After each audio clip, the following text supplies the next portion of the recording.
Pakar hukum Perpu Ciptaker tak memihak pada rakyat, tapi memihak pada penguasa.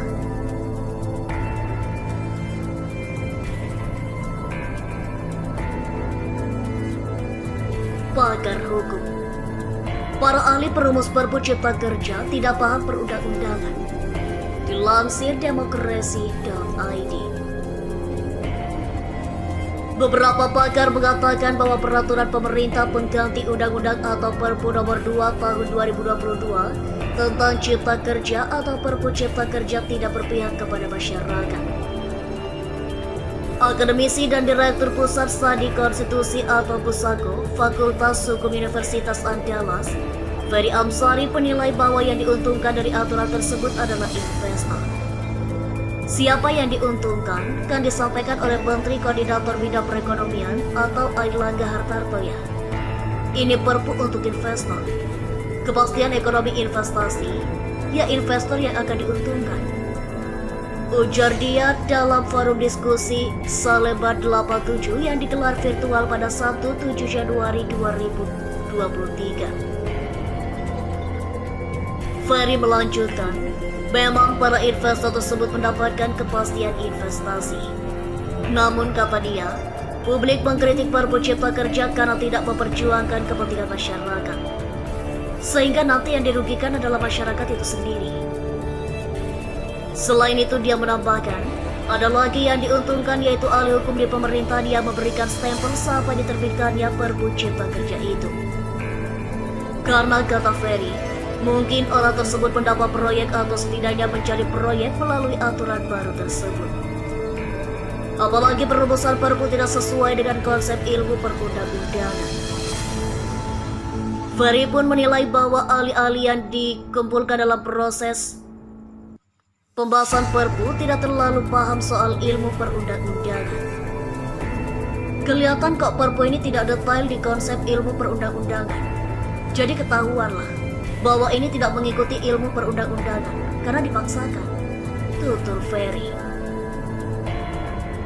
Sementara Ketua Yayasan Lembaga Bantuan Hukum Indonesia atau YLBHI, Muhammad Isnur mengatakan bahwa orang-orang yang berada di level elit lah yang mendapatkan keuntungan dan terbitnya Perpu yang akan menggantikan Undang-Undang Cipta Kerja itu.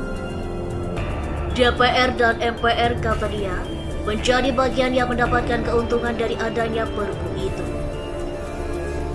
Itu dijabarkan oleh kita di buku kitab Oligarki Omnibus Undang-Undang Cipta Kerja. Jadi namanya Cipta Kerja itu, siapa yang dapat untung itu dari seluruh rangkaian proses itu sangat banyak, ujar Isnur. Isnur mengatakan bahwa saat itu Sekretaris Jenderal Kementerian, Rektor dan lain-lain itu dipimpin oleh pengusaha, di mana yang paling banyak terlibat dari pihak Kadin dan Asosiasi Pengusaha Indonesia atau APindo. Buruh dan akademisi yang di pinggiran saja kan gak terlibat, kata Isnur. Selain itu di kitab Oligarki Omnibus Undang-Undang Cipta Kerja juga dipaparkan bahwa bagaimana kepentingan Menteri Koordinator Bidang Perekonomian atau Airlangga Hartarto dalam penyusunan aturan itu. Dia punya bisnis apa? Dia namanya tertulis di perusahaan mana, sehingga dia berkepentingan dengan lahirnya Cipta Kerja ini, ujar dia.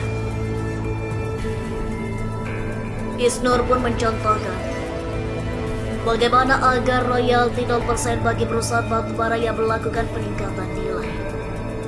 Kemudian dia mempertanyakan siapa saja di pemerintahan ini yang memiliki relasi kuat dengan orang-orang yang di dalam bisnis tambang batubara. Ya Pak Luhut misalnya saya ingin sebut, punya relasi sangat banyak dengan perusahaan-perusahaan tambang, tutur Isnur. Presiden Joko Widodo alias Jokowi resmi menetapkan peraturan pemerintah pengganti Undang-Undang atau Perpu nomor 2 tahun 2022 tentang Cipta Kerja dan diumumkan Jumat 30 Desember 2022. Menteri Koordinator Bidang Perekonomian Airlangga Hartarto mengaku dipanggil oleh Jokowi untuk menyampaikan penetapan Perpu tersebut. Menurut dia, Jokowi juga sudah berbicara dengan Ketua DPR Puan Maharani soal keputusan tersebut.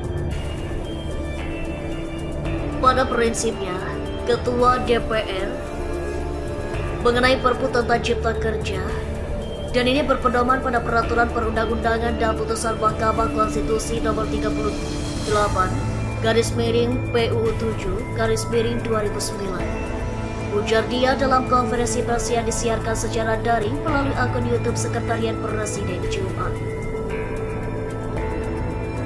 Airlangga merincikan berbagai pertimbangan pemerintah menerbitkan Perpu tersebut. Pertama, menurut dia, ada kebutuhan mendesak. Airlangga mengutarakan pemerintah perlu mempercepat antisipasi terhadap kondisi global, baik yang berkaitan dengan ekonomi Indonesia yang tengah menghadapi ancaman resesi, peningkatan inflasi maupun stagflasi. Menurut Airlangga, sudah 30 negara berkembang kini menjadi pasien IMF. Menurut Airlangga, pemerintah Indonesia menghadapi dampak karena perang itu berimbas ke krisis pangan, energi, keuangan, dan perubahan iklim. Dia pun menyinggung soal kondisi geopolitik, perang Ukraina-Rusia, dan konflik lainnya yang belum selesai. Putusan MK terkait dengan Undang-Undang Cipta Kerja ini sangat mempengaruhi perilaku dunia usaha baik di dalam maupun di luar negeri, tutur dia.